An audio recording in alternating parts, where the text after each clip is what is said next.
Welcome to the show. We've got a great show today. This is going to be the second installment of subscriber builds.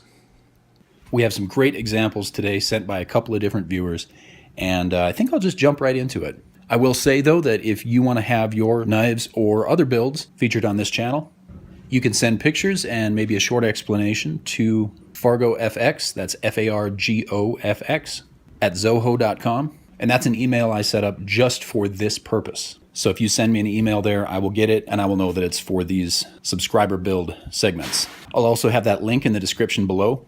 And if you send pictures to be featured on the show, I will absolutely shout out your channel, and I will also leave links to your channel. So anytime I do one of these videos, you can always check in the video description. There will be links to the channels whose builds were featured in these videos.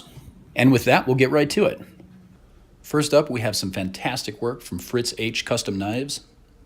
He's a 17-year-old knife maker from Germany, and he says that, like me, he started with very limited gear and limited knowledge, but he's been doing this for about a year and a half, and he's done his best to upgrade his workshop along the way, and I think his dedication to the craft really shows in the work that he's showing us here.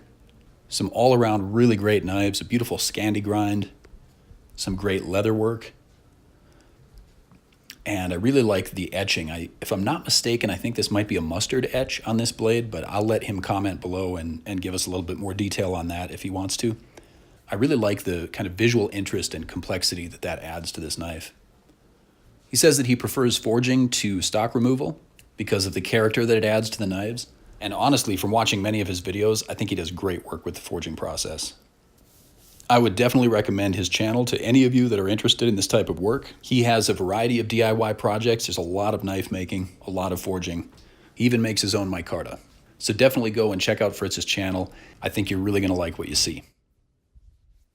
Next up, we have Dave from Minnesota. He is not a knife maker, but he does do a variety of DIY projects. And I think you'll agree that he did a magnificent job on these custom grips. As it turns out, he and I share an interest in the North American Arms line of mini revolvers. He was working on these custom grips for a model that he owned, but when he found out that I had a similar model, he sent them to me to try them out. And it would not be an overstatement to say that these grips have completely transformed my experience with my North American Arms revolver. It really went from being more of a novelty gun that was difficult to shoot, and I never quite felt like I had a good grip on it, to being a lot of fun to shoot at the range, and it still fits very nicely in a pocket holster. Now, as I mentioned, he does some DIY projects, but mainly his channel is devoted to ballistics research. He casts his own ballistic gelatin blocks and uses those to test ammunition, mainly .380 and .22 Magnum. Definitely check out his channel. He goes by GeographyCzar, and if you go over there and watch a couple of his videos, make sure to leave a comment and tell him his little brother says hi. Well, that's about it for today. I do want to thank Fritz and Dave. You guys are both doing awesome work. Keep up the great work and keep up those great channels. And finally, I should end with a small correction. In the last episode of Subscriber Builds, we featured some work by a young man named Boedie. I'll link to his channel again here too. I misspelled his name in that video. It's not B-O-D-I-E, it's B-O-E-D-I-E. So, my mistake, Boedie. Thank you for being gracious about it, and also thank you for submitting that great work. And thanks to all of you for watching. Please do go and check out these channels. These guys are doing awesome work, and I think you'll be really glad you did.